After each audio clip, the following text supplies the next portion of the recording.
Morning everyone, this is podcast number 10.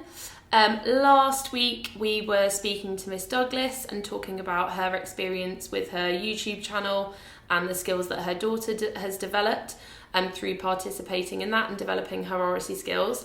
Today we are joined by Mr. Camya, who's going to be talking with us about why he thinks Oracy is important and the idea of giving a clear message when you're speaking.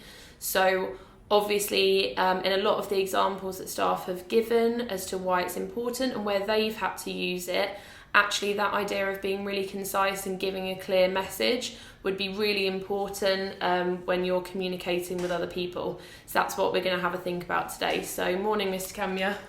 Good morning, Miss Woodford-Smith. And just before I start, just thank you very much for inviting me onto the podcast. Oh, you're very welcome. Thank you for giving us your time. No problem. So the first question that we ask everybody is, why do you think developing Oracy skills is important? Good question.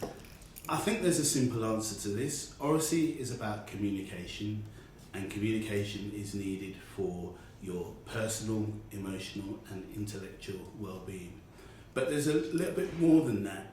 There was a survey which was done in 2017, and they found out that if you didn't have good speaking and listening skills at age 5, you were twice as likely not to be ready for secondary school. You were 6 times as likely not to have a job at the age of 34, and you were twice as likely to have mental health problems in adulthood. So even from a point of view of personal development, Oracy is very, very important. So with that in mind, do you have any examples either in your professional or personal life where you've needed good Oracy skills? Yes, I guess like all teachers, you have to have a certain level of Oracy skills, and head teachers in particular have to talk to a variety of audiences. But one of the things that I do in addition to this job is I sometimes go into other schools, spend 2 days or so in that school, look at the lessons, look at the teaching, look at the learning, and then later on I have to go and talk to the governors and the head teachers about my findings. And that's really quite important. It's important that we get that right, and it's important that we use the right words and we have the right tone, because the last thing you want to do is to go into somebody else's school who might have been there for 10 or 15 years, you come in for 2 days and say, well, this is happening and that is happening, because they're immediately going to say, well, what does that person know? So you have to make sure that you're fair, and you have to make sure that you're precise. And I found that even if you've got some difficult things to say, if you choose your words carefully so that people understand and they understand how you've arrived at that decision, they're much more able to take the message on. And the other thing that's important on that is the last thing that you want to do is for a person to receive the wrong message. So I have to prepare before I even talk to people in those situations, just so that there's no what we would call ambiguity about what I'm saying. There's no mixed message. The message is very clear.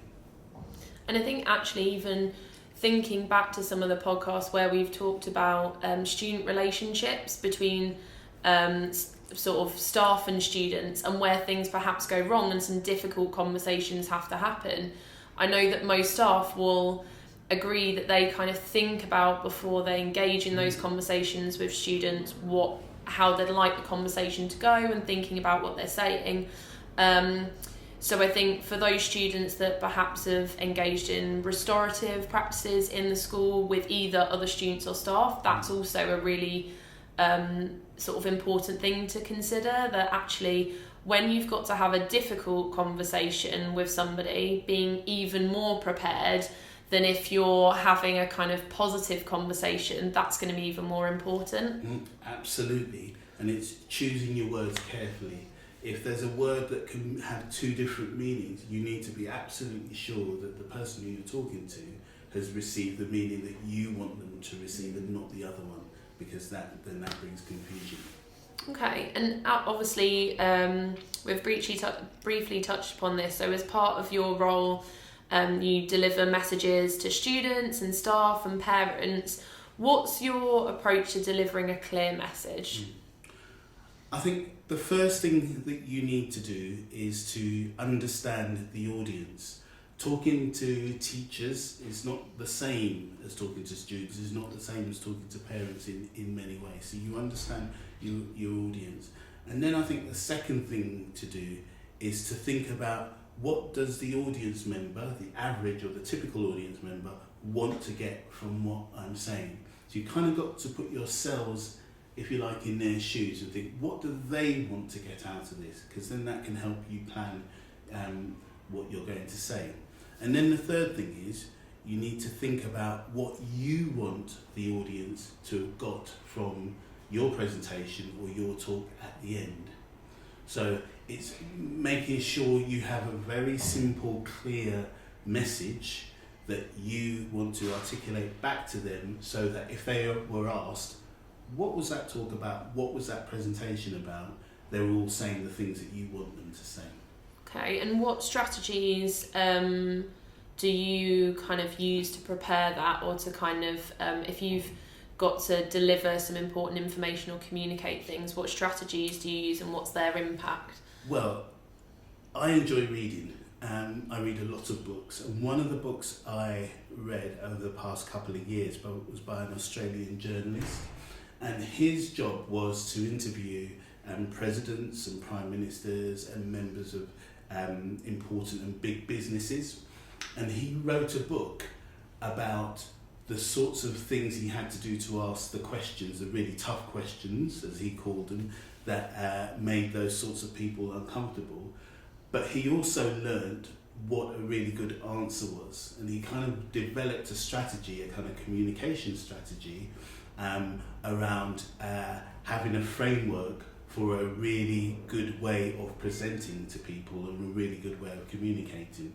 And I was lucky enough actually to meet him, and I talked through his book, and I said, I've read that in your book, and tell me about this. And he explained to me that he uses this kind of sequence because he's found that some of the best speakers have used this. So if he is advising the business people and politicians, which is what he does now, he says to them, okay, if you want to get a message across, first of all, number one, decide on the best way of starting your message. So he says to think of something memorable to say to them.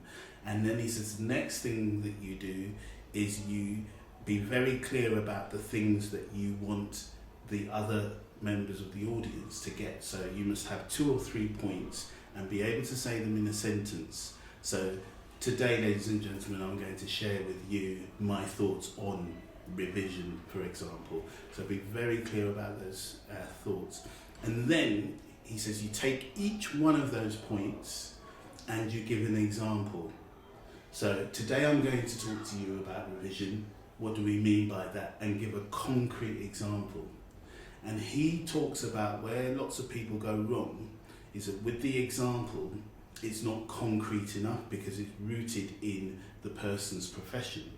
So let's say, for example, teachers, and you'll know this, you'll hear teachers say, let's talk about the techniques of retrieval practice. And every teacher will understand that. But actually, not every adult will understand what you're talking about, and certainly there are lots of students who wouldn't.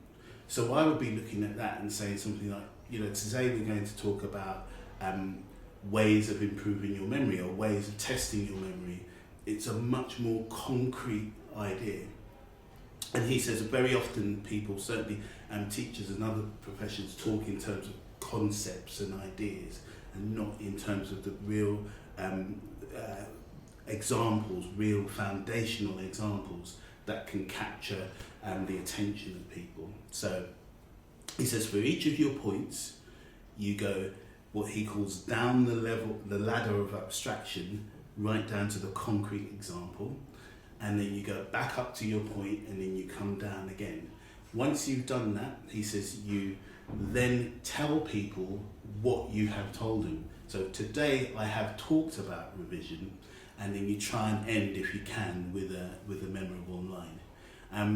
I find that sometimes, particularly when I'm stuck, really useful just to remember that, and it helps me structure kind of what I'm going to say to people. Perfect, thank you. And if you were to give students just one piece of advice or one top tip, either with regards to giving a clear message or just generally in terms of developing their Oracy skills, what would you say? Well, Oracy is important, as we've discussed, and I think anyone in this school who hears this should take the opportunities to practice. Every opportunity they have to try and talk to people, use the subject words, because in different subjects you have different words and they have precise meanings. Try and test those out. In every class, you'll have a teacher who will say, does anybody know the answer to X, or would you like to tell me the answer?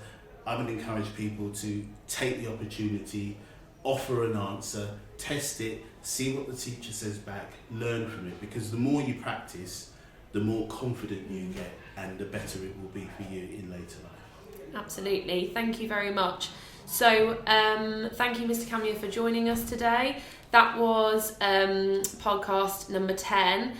Next week we're going to be joined by Miss Lawrence, who's going to be talking to us about interviews and presentations. So building on these skills and thinking about a really clear example of when you are going to need this in the real world once you leave school. Have a good day, everyone. Bye. Thank you very much.